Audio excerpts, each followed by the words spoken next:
우리가 마귀와의 영적 전쟁에서 승리하기 위해서 반드시 취해야 할 두 번째 갑옷이 있는데 그게 바로 의의 호심경입니다. 헬라어로 도라카, 테스, 디카오, 시네스라고 하는데요.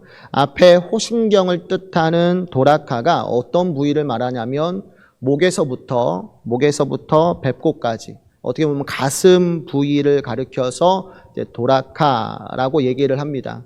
우리가 전쟁을 치르다 보면 날카로운 칼이나 창에 찔려서 생기는 상처를 두고 자상이라고 말하잖아요. 근데 이 자상이 몸 여러 곳에 보다는 이 신체의 주요적인 기관들이 모여 있는 곳에 이 자상이 생길수록 굉장히 더 치명적이고 더 무서울 수 있는 것이죠. 그러니까 목에서부터 배꼽까지라고 하면 여기 안에 뭐가 있어요? 심장도 있고 간도 있고 폐가 있잖아요. 그러니까 우리 신체의 주요 기관들이 이 가슴 부위에 다 몰려 있기 때문에 로마 군인들은 전쟁을 시작할 때 항상 이 가슴, 이 목에서부터 배꼽까지 이 가슴을 둘러싸는 갑옷을 입고 참전을 하게 되는데 이처럼 가슴을 보호하는 이것을 가리켜서 흉배, 그리고 오늘 본문처럼 호심경이라고 얘기를 하고 있는 것이죠. 근데 바울은 이러한 로마 군인의 흉배 혹은 호심경을 이야기하면서 오늘날 우리가 마귀와의 전쟁에서도 우리가 하나님이 주시는 호심경을 반드시 착용해야 한다. 마귀가 찌르는 날카로운 칼에 찔려서 치명상을 입어 사망의 고통을 당하지 않으려면 너희도 하나님이 주시는 호심경, 흉배를 반드시 입어야 한다라고 말씀하고 있는데 그러면 여기에서 하나님이 우리에게 주시는 호심경이라는 것이 구체적으로 무엇일까? 딱 한마디로 설명하는 거예요. 그게 바로 의다. 디카이 시네스라고 하는데 의다. 근데 이 의라는 것이 누구의 의겠어요? 예수님의 의. 그 예수님의 의의 옷을 네가 입어야 한다라고 말씀하고 있다라는 거죠.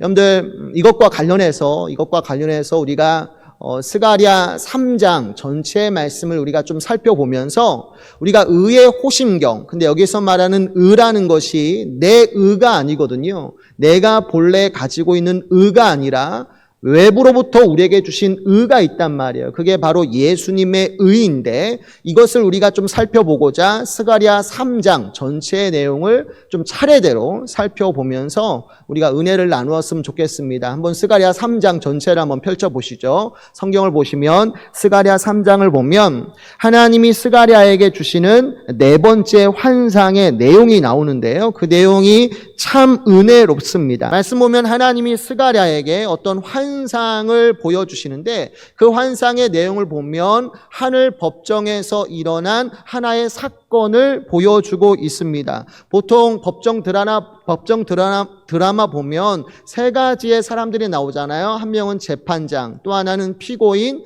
또 하나는 그 피고인을 고발하는 검사, 이렇게 재판관, 피고인, 검사가 있게 되어지는데 스가랴가 보았던 환상 가운데도 이 세 부류의 사람들이 나옵니다. 재판관은 누구죠? 하나님의 대리인으로서 여호와의 천사가 나옵니다.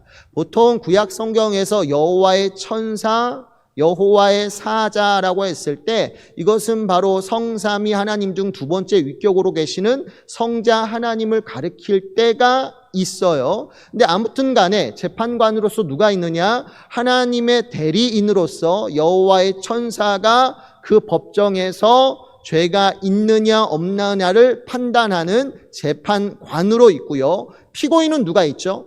대제사장 여호수아가 서 있습니다. 피고석에는 하나님의 기름 부음을 받은 종, 그게 대제사장이거든요. 그 대제사장 여호와가 서 있고 마지막 세 번째, 그 피고인에게 죄가 있다 고소하고 고발하는 한마디로 참소자가 있는데 그게 누구예요? 사탄이다라고 얘기합니다. 이 사탄이라는 원어의 뜻 자체가 반대편에 서 있는 대적자 혹은 참소자라는 의미를 가지고 있습니다. 사탄은 늘 참소해요. 우리를 고발하고 고소하는 어떻게 보면 우리가 없는 죄까지도 있는 죄로 꾸미어서 우리를 죽여야 한다, 날마다 짓누르는 참소자가 누구냐면 사단, 마귀라는 거예요. 근데 스가랴는 하늘 법정에서 이처럼 여호와의 천사가 재판장으로 있고 피고인에는 대제사장 여호수아와 그 피고인을 고발하는, 참소하는 사단, 마귀를 보게 되어졌다라고 말씀하고 있다라는 것이죠. 말씀에서처럼 실제로 하늘 법정이라는 곳에 하나님이 재판장으로 계시면서 그의 종 욥을 칭찬하시지 않습니까? 근데 그 하늘 법정에 또 누가 와 있어요? 천사들뿐만 아니라 사단도 와 있고, 그런 사단이 하나님이 칭찬하시는 욥을 모함하는 겁니다. 참소하는 것이죠. 그가 하나님을 정말로 사랑하기 때문에 하나님의 말씀에 순종하는 것처럼 보여지십니까? 그가 까닭 없이 하나님을 경외하는 삶을 살겠습니까? 제가 볼 때는 아니에요. 욥은 하나님을 알고 사랑하기 때문에 따르는 자가 아니라 하나님보다는 하나님이 그에게 주시는 넘치는 복 때문에 욥이 하나님을 따르는 것이지, 하나님 지금이라도 당장 욥에게 주셨던 그 모든 복을 다 빼앗아 가시면, 그를 빈 털터리로 만들어 버리시면 욥이요 당장의 얼굴색이 변하여서 틀림없이 하나님 모독할 겁니다. 하나님 욕할 겁니다. 욥이요 정말 하나님 사랑해서 지금 신앙생활 하는 거 아니에요. 그의 속을 보면 하나님보다 하나님이 주시는 은혜 때문에, 하나님이 주시는 복 때문에 신앙생활 열심히 하는 거지. 당장에라도 그에게 주었던 복을 빼앗아 가보세요. 교회 떠날 거려, 하나님 욕할 거려, 그가 가졌던 믿음이 쓰러질 겁니다. 그러니까 하나님께서 당신의 거룩한 종 욥을 칭찬하시는데, 정작 반대편에서는 사단이 그 욥을 참소하는 거예요. 고발하는 거예요. 고소하는 거예요. 아닙니다. 그는 깨끗한 자가 아닙니다. 그는 신실한 종이 아닙니다. 그는 까닭 없이 하나님을 경외하는 삶을 살아가는 자가 아닙니다. 그는 하나님이 주시는 복 때문에 신앙생활하는 자예요. 사탄이 욥을 참소하는 것이죠. 그러면 정말로 사탄의 말대로 욥이 그러한 마음으로 하나님을 섬기는 것이냐? 그렇지 않잖아요. 욥기 1장 1절에서도 분명히 밝혀두고 있듯이 욥은 온전하고 정직하며 하나님을 경외하여 악에서 떠난 자라고 분명히 말씀하고 있는 거예요. 그러니까 지금 사탄은 하나님의 거룩한 종 욥에 없는 죄를 있는 것처럼 꾸며내서 욥을 죽여야 한다, 욥을 정죄하고 비난하고 있다라는 것이죠. 근데 여러분, 오늘 본문에서도 이와 같은 일이 벌어지는 거예요. 그 옛날 마귀가 욥을 참소하는 것처럼 또한 마귀가 이번에는 누구를? 대제사장 여호수아를 참소하는 거예요. 그러면 이때 대제사장 여호수아는 욥과 같이 온전하고 정직하며 하나님을 경외하며 악에서 떠난 자로 살았던 것일까? 지금 사단은 없는 죄를 꾸며내서 지금 대제사장 여호와를 모함하고 있는 것인가? 절대 그렇지 않아요. 이번에는 실제로 대제사장 여호와가 하나님 앞에서 죄인으로 서 있다는 것을 분명하게 말해주고 있어요. 다시 스가랴 3장 3절을 보면 이런 말씀 나오는 거 아닙니까? 여호수아가 무슨 옷을 입어요?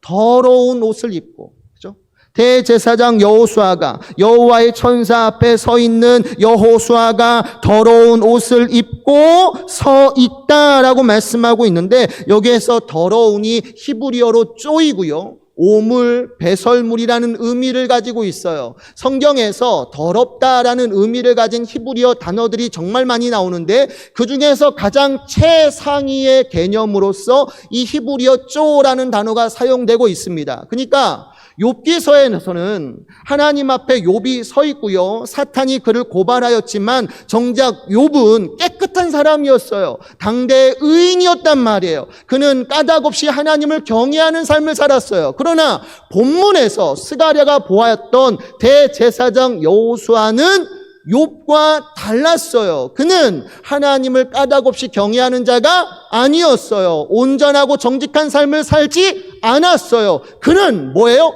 더러운 옷을 입고 있었다라고 분명히 말씀하고 있는 거예요. 그러니까 그는 뭐예요? 죄를 지은 죄인이라는 거죠.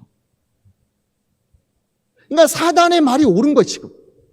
사단이 대제사장 여호수아를 참소할 때 그 말이 근거가 없는 말이냐? 절대 그렇지 않아요. 대제사장 여호수아는 더러운 옷을 입고 있다. 정말 똥을 뒤집어 쓴 것처럼 더러운 죄인이었다라는 것을 분명하게 말씀하고 있다라는 것이죠. 그러니까 사단은 그의 더러운 죄를 낱낱이 다 드러내면서 이 사람이야말로 마땅히 죽이기에 합당한 자 아닙니까? 지금 사단이 하나님 앞에 대제사장 여호수아를 죽여야 한다 얘기를 하고 있는 것이죠. 그러면 이때 하나님께서는 어떻게 했을까? 사단의 말대로, 사단의 참소대로 죄인인 여호수아를 심판하여 그에게 사망의 형벌을 내리셨는가? 놀랍게도 아니에요. 분명히 더러운 옷을 입는데, 더러운 똥을 뒤집어 쓴 것처럼 하나님 앞에 더러운 죄를 지은 죄인인데, 그럼에도 불구하고 하나님은 사단의 참소를 책망하세요. 그리고 뭐라고 말씀하시는 거예요? 오히려 그의 더러운 옷을 벗겨주시고 대신 아름다운 예복, 아름다운 옷을 입혀주셨다라고 말씀하고 있는데, 이것을 풀어 말하면 그의 모든 죄를 사해 주시고 그를 의롭다 말씀해 주시는 거예요. 사단이 고발해요. 그의 양심을 죄라는 칼로서 날마다 찔러요. 그를 짓누르고 그는 마땅히 하나님의 심판을 받아 죽게 합당한 죄인이라고 고발할 때 정작 하나님께서는 참소하는 사단을 책망하세요. 조용히 해! 가만히 있어! 그리고 뭐라고 말해요? 대제사장 여호와의 더러운 옷을 벗겨주시는 거죠. 그리고 아름다운 예복을 입혀주시는 거예요. 이 말의 의미가 무엇입니까? 그의 모든 죄를 사해 주시고 그는 의롭다 말씀해 주신다라는 거예요. 여러분들 누가복음 15장을 보면 탕자가 모든 것을 다 잃고 집으로 겨우 돌아왔을 때 집안의 가장 최고 권위자인 아버지가 어떻게 했어요? 그를 책망하고 그를 종처럼 부려먹는 것이 아니라 오히려 그를 측은히 여겨요. 불쌍히 여겨서 그에게 달려가 끌어안고 목에 입을 맞추며 어떻게 해요? 그의 더러운 옷을 벗기고 제일 좋은 옷을 입혀줘요. 그의 더러운 옷을 벗기고 가장 좋은 옷을 입혀준다는 이것의 의미가 무엇입니까? 그를 다시 내 아들로 삼는다라는 거예요.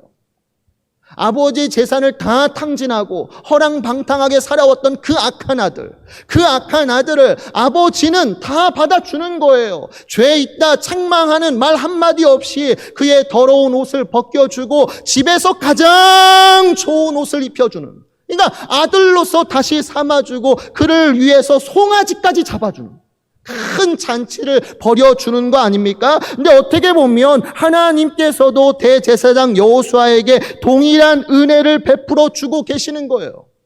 분명히 그는 똥을 뒤집어 썼어요. 그는 분명히 더러운 옷을 입고 있어요. 마땅히 하나님의 심판을 받아 죽기에 합당한 죄인이에요. 그럼에도 불구하고 하나님은 그의 모든 죄를 사해 주시고 깨끗한 옷을 입혀주시사 넌 내 아들이야. 넌 내 아들이야. 선언하시는 거죠. 공의가 무엇인가요? 죄를 범했으면 심판하는 거예요. 그 사람이 권세자라 할지라도, 그 사람이 나와 가장 가까운 사람이라 할지라도 죄를 범했으면 거기에 합당한 심판을 내려주는 것, 이것이 정의이고 이게 공의예요. 오늘날 왜 이 세상이 이렇게 막 분노로 가득 차 있습니까? 이런 정의와 공의가 땅에 떨어졌으니까. 누가 보더라도 죄를 지은 사람인데 재판장에서 오히려 그를 집행유예나 무죄로 방면해주면 야, 이 세상은 진짜 끝난 거야. 사람들마다 재판장을 믿지 못하잖아요. 법정을 믿지 못하잖아요. 근데 지금 하늘 법정에서도 이런 일이 벌어지고 있는 거예요. 지금 여러분들. 대제사장이라 함은 하나님께서 모든 이스라엘 백성들 중에서 특별히 택함받은 사람에게만 주는 직분이에요. 대제사장은 기름 부음 받은 종이에요. 대제사장은 모든 이스라엘 백성들 앞에서 거룩하게 살아간다는 것이 무엇인지 특별히 본을 보여줘야 할 사람이에요. 그 사람 말씀을 가르칠 뿐만 아니라 그 말씀대로 거룩하게 살아간다는 것이 무엇인가? 모든 이스라엘 백성들 앞에서 본을 보여줘야 할 사람, 이게 대제사장이에요. 근데 정작 그 대제사장인 여호수아는 더러운 옷을 입고 있어요. 오물을 뒤집어 쓰고 있어요. 누가 보더라도 반드시 심판해야 할 죄인이에요. 근데 그런 죄인을 두고 하나님은 말씀하시는 거예요. 더러운 옷을 벗기고 아름다운 예복을 입혀줘라. 아무런 말도 없이 그의 모든 죄를 제거해주고 그를 의롭다 말씀해 주시는 거죠. 그러니까 보는 자들뿐만 아니라 사탄도 고개를 흔들어요. 이게 옳은 일인가 지금? 이게 정의란 건가? 하나님, 이것이 당신이 말하는 정의입니까? 얼마든지 얘기할 수 있는 상황 아니에요? 그러면 우리는 물어야 돼요. 완전히 거룩하시고 완전히 정의로우신 하나님, 이게 하나님 아닙니까? 하나님은 완전히 정의로우신 분이시거든요. 우리가 성경에서 보면 공의로우신 하나님이라고 자주 고백하지 않습니까? 하나님은 정의로우신 분이에요. 의인에 대해서는 상을 주시고 죄인에 대해서는 반드시 심판하시는 공의로우신 하나님이신데 왜 그 완전히 공의로우신 하나님께서 정작 더러운 옷을 입고 있는 대제사장 여호수아의 모든 죄를 사해 주시고 의롭다고 말씀해 주시는가? 왜 사단의 고발에 대해서 오히려 사단을 책망하고 계시는가? 이유는 딱 하나예요. 누구 때문에? 예수 그리스도의 십자가 사건으로 말미암아 그 더러운 종을 용서해 주시고 의롭다 말씀해 주시는 거예요. 여러분들 구약 성경을 보면 예수님을 표현할 때 종종 싹이라고 표현해요. 싹이라는 표현을 표현하시는데 연한 줄기 뭐 이런 뜻이 나오잖아요. 싹이라는 표현이 나오는데 그게 이사야 11장 1절을 보면 이런 말씀 나와요. 이새의 줄기에서 한 싹이 나며, 이새의 줄기가 뭐죠? 다윗의 집안이에요. 다윗의 집안에서 한 싹이 난대요. 뿌리에서 한 가지가 나서 뭐예요? 결실할 것이요. 그 뒤에 내용들은 나중에 집에 가서 읽어보시고요. 에레미야 23장 5절과 6절에서도 같은 말씀이 애언되고 있죠. 여호와의 말씀이니라. 보라, 때가 이르르니 내가 다윗에게 한 의로운 가지, 이게 본문에서 싹이에요. 체마흐라는 동일한 단어로 쓰여져 있단 말이에요. 한 의로운 싹을 일으킬 것이라. 그가 왕이 되어 지혜롭게 다스리며 세상에서 정의와 공의를 행할 것이며 그의 나라의 유다는 구원을 받겠고 이스라엘은 평안히 살 것이며 그의 이름은 여호와 우리의 공이라 일컬음을 받으리라. 아멘. 그러니까 무슨 말씀하시는 거예요? 정리하면 하나님께서 더러운 옷을 입고 있는 마땅히 심판받기에 합당한 대제사장 여호수아를 향해서 그의 더러운 옷을 벗겨주세요. 그의 모든 죄를 사하여 주시고 너는 의롭다 말씀하신 이유가 뭐예요? 훗날 다윗의 집안에서 나실 한 싹, 그게 누구예요? 예수 그리스도가 하나님의 택하신 백성들의 모든 죄를 지시고 십자가에 달려 죽으시사 그 모든 죄를 영단번에 뭐죠? 단번에 영원토록 하나님께서 십자가로 말미암아 우리의 모든 죄를 해결해 주신 거예요. 근데 그 죄라는 것은 과거의 죄만 말하는 게 아니에요. 현재의 죄뿐만 아니라 심지어 우리가 짓지 아니한 미래의 죄까지도. 우리 인생의 모든 죄를 그 십자가의 죽음으로 말미암아 깨끗하게 해결해 주시는 거예요. 근데 어떻게 해결해 주시는 거예요? 단번에 영원토록 영단번에 제거해 주시는 것이죠. 그리고 그 예수님을 믿는 모든 백성들이 하나님 앞에서 의롭다함을 여겨 하나님의 자녀로서 영생을 누리도록 만들어 주시겠다라고 말씀하고 계시는 거예요. 그러니까 지금 스가랴의 환상 속에서 그 대제사장 여호수아가 어떻게 용서를 받을 수 있었지? 예수 그리스도. 그 예수님의 십자가로 말미암아 그가 우리를 위해 우리의 구원에 필요한 모든 의를 다 전가해 주시고 그 의를 성령과 믿음을 통해서 우리에게 전가해 주시사 우리의 모든 죄를 사해 주시고 하나님 앞에서 의롭다함을 여겨 하나님의 자녀가 되게 하실 것을 아셨기 때문에 대제사장 여호수아를 값없이 용서해 주시는 거예요. 오늘날 마귀가 죄라는 칼로서, 죄라는 날카로운 단도로 우리의 양심을 날마다 고발해요. 신자임에도 불구하고 때로는 내가 지은 죄로 인해서 내가 짓눌려 죽을 때가 참 많이 있어요. 오호라 나는 공고한 사람이로다. 누가 이 사망의 몸에서 나를 건져내 주랴. 이러한 탄식과 고통이 정말 거룩한 신자일수록 그 속에서 날마다 일어나요. 여러분들 이거 느끼지 않으십니까? 내가 정말 하나님의 은혜로 지금도 살고 있지만 날마다 하나님의 뜻대로 살지 않는 나를 바라보면 너무나 한심하고 너무나 바보 같고 어떻게 이런 나에게 하나님께서 은혜를 베풀어 주실 수 있는가? 내가 나를 바라봐도 용서가 안 되는데 날마다 하나님 앞에 죄를 짓고도 그날 눈물 지으면서 하나님 다시는 죄를 짓지 않을게요. 고백하면서도 그 다음날 너무나 뻔뻔스럽게 그 죄를 또 짓고 또 짓고 또 짓고 또 짓고